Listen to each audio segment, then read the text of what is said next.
안녕하십니까. 암호화폐 정보를 전달해 드리는 닥터 비트맨입니다. 네, 목요일도 슬슬 마무리되고 있습니다. 어떻게 오늘 하루 잘 보내셨나요? 최근 지속되고 있는 시장의 지지부진한 모습 속에 투자자들의 피로감이 극에 달하고 있습니다. 이제는 상승하는 모습을 보여주었으면 좋겠는데요. 일단 코인 마켓캡에서 메이저 탑10 코인들 가격 한번 살펴보도록 하겠습니다. 네, 일단 시가총액 1위 비트코인의 경우는 전날 대비 4.36% 하락한 58,100달러대 나타내고 있습니다. 이더리움의 경우는 3.84% 하락한 2,600달러대, BNB가 1.89% 하락, 솔라나가 2.17% 하락, XRP가 2% 하락하면서 0.56달러대 나타내고 있는데요. 상단에 비트코인 더미넌스 한번 보도록 하겠습니다. 비트코인 더미넌스의 경우는 55.7%, 이더리움 더미넌스가 15.3%를 나타내고 있습니다.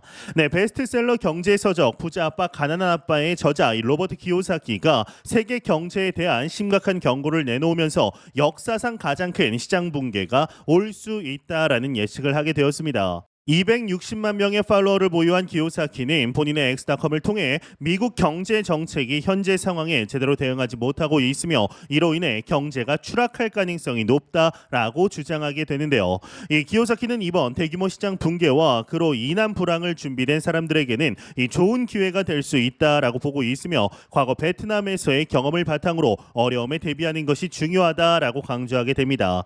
이 기요사키는 비트코인을 경제 불안정성에 대한 보호 수단으로 적극 추천해온 인물이죠. 비트코인을 단순한 투자 수단이 아닌 금이나 은과 같은 신뢰할 수 있는 일상적인 화폐로 보고 있으며 가까운 미래에 비트코인의 가치가 100만 달러에 이를 수 있다라고 확신하는 인물인데요. 기요사키의 심각한 시장 붕괴 예측은 불확실한 시기에 더 많은 투자자들이 안정성을 찾기 위해서 비트코인과 같은 안전자산으로 눈을 돌리고 있음을 시사하게 됩니다.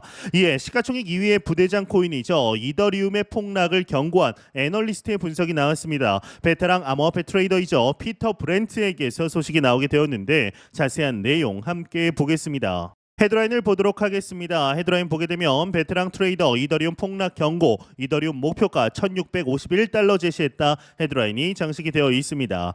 네, 내용을 한번 보도록 하겠습니다. 베테랑 암호화폐 시장 분석가 피터 브렌트가 이더리움에 대한 경고를 발표하며 투자자들의 관심을 끌고 있다라고 합니다. 40년 이상의 기술적 분석 경험을 보유한 브렌트는 이더리움 차트에서 가격 하락을 시사하는 일련의 패턴을 포착했다라고 하는데 브렌트의 분석에 따르면 이더리움은 지난 5개월 동안의 박스권 장세를 완료하고 이후 돌파 지점을 재시험하는 과정을 거칠 것으로 보인다. 또한 그는 이더리움의 일중 차트에서 상승세기형 포메이션이 형성되고 있다라는 언급을 하게 됩니다. 이런 식으로 진행이 되고 있다라는 것이죠. 이러한 분석을 바탕으로 브렌트는 이더리움에 대해서 숏 포지션을 선언했으며 목표가를 1651달러로 설정했다라고 합니다. 이는 현재 약 2700달러 수준에서 40%의 큰 하락이 있을 수 있음을 시사하게 되는데 하지만 브렌트는 이러한 패턴이 반드시 예측대로 전개될 것이라고 확신할 수는 없다. 기술적 분석이 항상 예상대로 진행되지 않으며 때때로 실패할 수 있다라는 점을 강조하게 됩니다. 그의 비관적인 전망인 암호화폐 커뮤니티 내에서 큰 화제가 되고 있으며 투자자들은 이더리움이 정말로 대규모 가격 조정을 겪을 가능성이 있는지에 대해서 고민하고 있는데 암호화폐 전문 매체 유투데이의 경우는 브렌트는 개인적인 의견이 아닌 기술적 분석에 기반해 이더리움 전망을 제시하고 있지만 그가 이더리움에 대해서 부정적인 견해를 가지고 있다라는 사실 또한 이미 알려져 있다. 그는 이더리움을 비트코인과 동등하게 평가하지 않으며 이더리움을 쓰레기에 불과하다라고 생각하고 있다라는 날선 비판 또한 있게 됩니다. 이렇게 다소 부정적인 소식과 더불어서 긍정적인 소식 또한 같이 나오게 되었습니다. 앞으로 350일 동안 강시장이 지속될 것이란 관측이 나오게 되었는데 관련 내용 함께 보겠습니다. 네, 헤드라인을 보도록 하겠습니다. 헤드라인 보게 되면 비트코인 미 CPI 발표에 6만 달러 선 붕괴됐다. 강세장 350일 더 이어질 것이라는 분석도 나온다. 헤드라인이 멋지게 장식이 되어 있습니다. 네, 내용을 한번 보도록 하겠습니다. 이제 이 급락은 현재 매체의 경우는 이 급락은 미국의 인플레이션 수치가 예상보다 낮게 발표되면서 발생을 했으며 글로벌 경제 둔화에 대한 우려가 비트코인 같은 위험 자산에 대한 투자 심리를 위축시킨 결과로 분석을 했다. 골드만삭스와 이와 같은 대형 금융기관들이 비트코인 ETF의 대규모 투자를 발표했는데 JP 모건이나 뱅크 오브 아메리카, 웰스파고 등 주요 금융기관들이 여전히 이러한 투자에 소극적인 태도를 보이고 있다. 마이크로 스트래티지에 대한 중앙은행들의 대규모 투자도 있었지만 매크로 경제 상황이 비트코인 가격에 더 큰 영향으로 미친 것으로 보인다라고 언급을 하고 있습니다. 그러면서 이 최근 주식시장이 단기적으로 상승을 했는데 이는 일시적인 미 연준의 조치에 따른 영향일 가능성이 높다. 반면 금은 사상 최고가에 근접해 거래가 되고 있어 전통적인 안전자산에 대한 선호가 높아지고 있다. 비록 현재의 경제 상황이 비트코인에 불리하게 작용하고 있지만 만약 글로벌 경제가 둔화되거나 스태그플레이션 상황이 발생이 된다면 비트코인이 2025년 이후 강세를 보일 가능성이 존재할 수 있다. 이 바이비트 암호화폐 리서치 기관 블록스콜스의 경우는 보고서를 통해 비트코인 강세장은 향후 350일간 지속이 될 수 있고 내년 3분기까지 강세장이 이어질 수가 있는데 비트코인의 최근 저점 고점 비율은 약 3.5배로 이전 사이클에서 관측된 20배보다는 현저히 못 미치는 수준이다. 따라서 사이클 관점에서 고점이 더 높아질 수 있으며 새로운 고점을 만들기 위한 기간은 350일간 지속될 수 있다라는 언급을 하게 됩니다. 네, 최근 버크셔 해서웨이가 애플 주식 비중을 줄이는 것에 대해서 말이 좀 많습니다. 지나치게 많이 들고 있기 때문에 비중을 줄이는 것이라는 해석도 있기는 합니다. 하지만 대부분의 애플의 성장성이 이제 사실상 한계에 도달하는 것 아니냐라는 말이 많습니다. 실제로 애플의 성장은 과거 아이폰이 처음 나왔을 때와 비교하면 확실히 비관적이죠. 이 애플의 시가총액이 이익 증가보다 빠르게 성장한다라는 점은 애플의 어두운 미래를 예고하는 것 같아서 불안감이 커지고 있는데 특히나 앞으로 애플이 10%의 수익률을 제공하려면 연간 64억 달러의 이익 증가가 있어야 하는데 이는 2017년 중반 20억 달러였던 목표의 3배에 달합니다. 현재 애플을 보며 앞으로도 폭발적으로 상승할 가치주라고 평가하는 사람은 많지 않습니다. 애플은 과거 혁신의 아이콘이었죠. 하지만 지금 애플이 보여주는 모습을 보고 있으면 혁신보다는 새로운 사업 분야를 제대로 찾지 못하고 있는 모습입니다. 이는 전문가가 아니더라도 충분히 확인이 가능하죠. 애플에서 야심차게 내놓았던 비전 프로의 경우는 2023년 처음 나왔을 때는 화제의 중심에 있었지만 지금은 아예 관심에서 사라졌습니다. 애플카는 완전히 사업 분야를 접었고 AI는 챗 GPT와 연대하기로 하면서 사실상 애플 자체 기술력으로 커버할 수 없게 됐습니다. 이 하드웨어가 보여줄 수 있는 기술도 한계에 봉착한 수준을 넘어서 이제는 아예 뒤처지고 있는 모습이 역력한데요. 일례로 폴더블 아이폰은 2026년에나 나올 수 있을 거라고 이야기를 하고 있습니다. 그것도 자체 기술이 아닌 삼성이나 중국 기술을 이용해서 내놓는데 말이죠. 이 모든 기업은 확연한 혁신이 없는 한 성장이 어느 순간 멈추게 되고 결국에는 도태되는 수순을 밟게 됩니다. 그런 기업을 되살린 CEO는 영웅이 되죠. 현재의 애플이 딱 여기쯤 와 있는 것으로 평가를 받고 있는데 이런 소식을 들으면 비트코인 투자자들은 불안해질 수밖에 없습니다. 지난 2009년 탄생한 비트코인이 과연 지금도 여전히 상승 가능한 무언가를 가지고 있느냐, 이 질문에 명확하게 답변을 하기 어려워하는 사람들이 있는 것이죠. 더욱이 지난 2024년 1월 현물 ETF까지 승인이 되면서 이제는 제도권으로 비트코인이 들어온 상황입니다. 더더욱 새로운 성장 동력이 더 이상 없지 않나라는 우려가 커지는 대목이죠.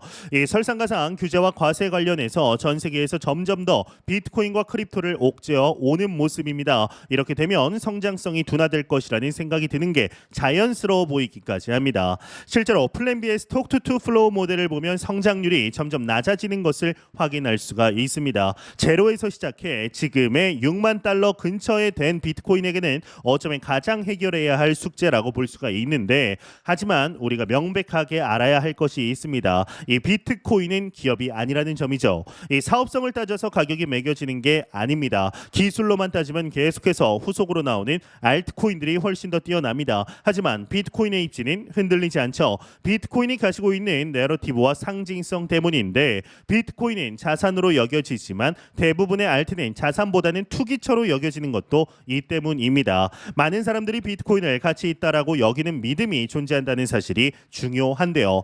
이 비트코인이 앞으로 어떤 업그레이드를 할지는 알 수 없습니다. 하지만 적어도 그것과 무관하게 비트코인의 가격은 상승하게 될 겁니다. 수요는 계속 증가하고 공급은 감소할 겁니다. 알트코인이 다 사라져도 비트코인은 사라질 수 없는 상황에 왔습니다. 이미 이렇게 환경이 바뀌었습니다. 비트코인은 전 세계 사람들의 신념이 만들어낸 가치를 가지고 있고 그런 크립토 커런시는 사실상 비트코인이 유일하다라는 말씀을 꼭 드리고 싶네요. 이에 현재 파이넥스 거래소를 통해 퓨처 그리드봇을 진행 중입니다. 현재 진행 시간을 보게 되면 8일하고 16시간 정도 진행을 하고 있는데 현재 실제 투자금은 $2,500, 300만 원 정도 투자를 했고 그리드 프로핏, 이 봇을 이용한 매매 수익은 5.3%입니다. 이제 $133 그리고 언리얼라이즈드 프로핏, 롱 포지션을 통한 포지션 수익은 $242, 토탈 $370 정도, 15% 정도 수익을 보고 있습니다. 퓨처 그리드봇의 경우는 장기 투자를 진행하는 투자자들에게는 자산을 5배 빠르게 불릴 수 있는 중요한 포트폴리오라고 보고 있습니다. 이번 불장 졸업을 위해 자산의 성장을 도모하시는 분들은 꼭 진행하셨으면 좋겠습니다. 네, 관련 링크를 고정 댓글창에 남겨놓았습니다. 확인해 보시고 다시 시작되는 불장 졸업 한번 같이 해보시죠. 이러한 소식과 더불어서 최근 리플 관련 많은 소식들이 나오고 있습니다. 아기다리고 고기다리던 리플의 스테이블 코인의 본격 테스트를 시작할 뿐만 아니라 XRP의 매수 잔고가 무려 600억 개를 기록하며 사상 최고치에 도달을 하게 되었는데요. 이 얼마 전 이루어진 미 SEC와의 소송이 마무리되면서 XRP의 펀더멘탈이 과거와는 상당한 수준으로 달라졌다라는 것을 알 수가 있는 것이죠. 이에 현재 XRP 옵션 시장이 화랑을 띠고 있다라고 합니다. 관련 내용 함께 보도록 하겠습니다. 헤드라인을 보도록 하겠습니다. 헤드라인 보게 되면 리플 XRP 옵션 시장 화랑 띠고 있다. XRP ETF 탄생에 대한 기대감 때문인가 헤드라인이 멋지게 장식이 되어 있습니다. 네, 내용을 한번 보도록 하겠습니다. 네, 암호화폐 거래소 데리비트가 새로운 XRP 옵션 시장이 활기를 띠고 있다라고 합니다. 특히 이 결제에 특화된 암호화폐 가격이 이달 말까지 2배로 상승할 것이라고 베팅하는 1.10달러 콜옵션이 활발하게 거래되고 있다라고 하는데요. 이제 현지 시간 13일 엠버 데이터가 추적한 데이터에 따르면 오는 28일 만기가 도래하는 XRP 1.10달러 콜옵션 미결제 약정은 434만 7천 개, 244만 달러 상당으로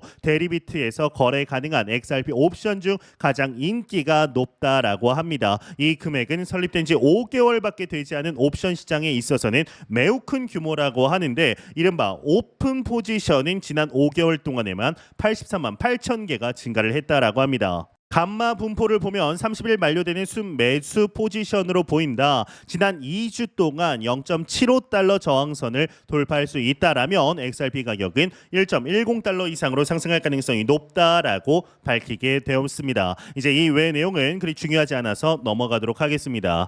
네, 최근 들어서 XRP의 가격적인 분석들 상당히 많이 나오고 있습니다. XRP가 지난 2020년 12월부터 시작된 SEC와의 미등록 증권 관련해서 상당히 유리한 방면으로 애초에 SEC가 제시했던 벌금의 96% 삭감한 수준으로 판결을 받으면서 사실상 리플이 승리했다라고 컨센서스는 합의가 되고 있습니다. 이에 XRP의 가격적인 분석들도 지속적으로 나오고 있지만 지난 당일 25% 상승 이외에는 따로 그렇다한 모습을 못 보여준 것이 사실입니다. 하지만 우리가 집중을 해야 되는 것은 지금 당장의 XRP의 가격이 아닙니다. XRP의 펀더멘탈, 이 상승 모멘텀이 과거와는 차원이 달라졌다라는 말씀을 분명하게 드리고 싶은데요.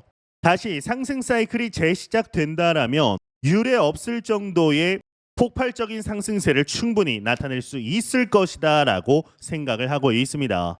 지난 2017년 불장의 주인공은 비트코인이었습니다. 지난 2020년, 2021년 불장의 주인공은 이더리움이었죠. 현재 우리가 맞이한 2024, 2025 불장의 주인공은 XRP가 될 수 있기를 진심으로 바래 보도록 하겠습니다. 네, 공포탐욕 지수 한번 보도록 하겠습니다. 전날 대비 1포인트 하락한 29포인트 기록하면서 피어 공포 단계 여전히 유지하고 있습니다. 이 지수는 0이면 공포, 100이면 낙관을 의미하게 되죠. 네, 마운트곡스에서 22억 달러 이상의 비트코인을 받은 월렛에서 대부분이 다른 지갑으로 이동하면서 이 채권자들에 대한 상환 절차가 완료되었다라는 분석이 나왔습니다. 이 더블록은 지난 13일 마운트곡스로부터 22억 달러에 달하는 비트코인이 비트고 거래소로 추정되는 월렛으로 이동했다라고 밝히게 되었는데 이 비트코인은 마운트곡스가 채권자들에게 자금을 분배하는 5번째이면서 동시에 마지막 거래소로 이렇게 되면 사실상 채권단에 대한 상환이 완료된 것이라는 분석이 나온 겁니다. 겁니다. 지난 7월 동안 이제 마운트곡스는 비뱅크, 크라켄, 비트스탬프 등 몇몇 지정된 암호화폐 거래소로 비트코인을 이체했고 2014년 발생한 해킹으로 85만 개의 비트코인을 잃은 사건을 마침내 2024년에서야 해결하게 되었습니다. 이제 8월에는 중요한 경제 이벤트가 있었습니다. 8월 5일 발생한 대규모 자산 가격 하락이 그것이죠. 이제 다만 명확한 이유가 사실상 없습니다. 굳이 찾아낸 것이 일본 중앙은행의 실기입니다. 어찌 되었든 자산 가격이 지나치게 올라와 있다라는 분석이 컨센서스가 되면서 공포의 시장은 하락했고 지금은 어느 정도 회복을 한 상황입니다. 특별한 이유 없는 이 정도의 하락은 사실상 처음이죠. 그런데 유독 다른 자산에 비해서 비트코인을 비롯한 크립토가 그다지 좋은 성과를 보이지 못한 이유는 따지고 보면 마운트곡스 상환이 있었습니다. 물론 굳이 또 가져다 붙이자면 이더리움 현물 ETF 승인 이후 호재 소멸도 하나의 이유일 수 있겠지만 이 미국 주식과 비교하면 코인의 성적이 부진했던 것은 사실입니다. 마치 누군가 비트코인의 발목을 잡고 계속해서 하락을 이끌었던 것 같은 모습이 연출이 됐죠. 그리고 그 발목을 잡은 주체가 이제 바로 마운트곡스였다라는 사실이 자명해졌습니다.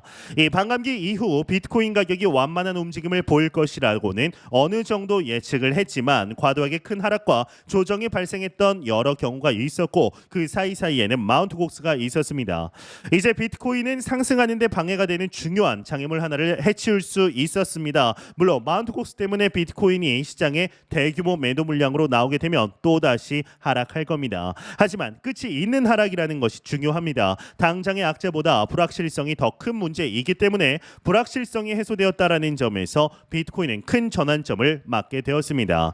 특히나 비트코인이 하락을 했다가도 6만 달러 근처로 다시 회복하는 모습을 꾸준히 보이기 때문에 상당히 건전한 회복 탄력성을 가지고 있다라고 할 수 있겠는데요. 비트코인 투자의 가장 중요한 원칙은 아무리 가격이 등락하고 경제 상황이 변동되어도 동일합니다. 쌀 때 사서 비싸게 파는 겁니다. 그런 점에서 비트코인의 현재 가격은 바닥 그 어딘가다라고 말씀드릴 수 있을 것 같은데요. 지금 분할해서 매수를 하고 빠르면 연말 늦으면 2025년부터 엑시트 전략을 짜 놓아야 합니다. 모두가 환호하는 시기에는 이성적인 판단이 잘 안 됩니다. 절망할 때 매수하고 박수 칠 때 떠나야 한다라는 사실을 잊지 않으셨으면 좋겠는데요. 현재 우리는 너무나 좋은 시기 속에 실제적인 투자 진행하고 있습니다. 영상 말씀드리지만 절대로 단기적인 시각으로 이 시장 바라보지 마시고 장기적인 시각으로 또한 오랜 시간 동안 함께할 수 있는 여유 자금을 통하여 투자를 진행하시길 진심으로 바라 보도록 하겠습니다. 네, 제가 준비한 소식은 여기까지입니다. 영상이 도움이 되셨다면 구독과 좋아요 그리고 광고 한 편만 처음부터 끝까지 시청 부탁드립니다. 이 채널은 오직 광고 수익으로 운영이 되게 됩니다. 항상 영상 시청해 주시는 시청자분들, 구독자분들 너무나 감사드립니다. 오늘 남은 시간 잘 마무리하시길 바라면서 저는 더욱 도움이 되는 영상으로 찾아뵙도록 하겠습니다. 지금까지 닥터 비트맨이었습니다. 감사합니다.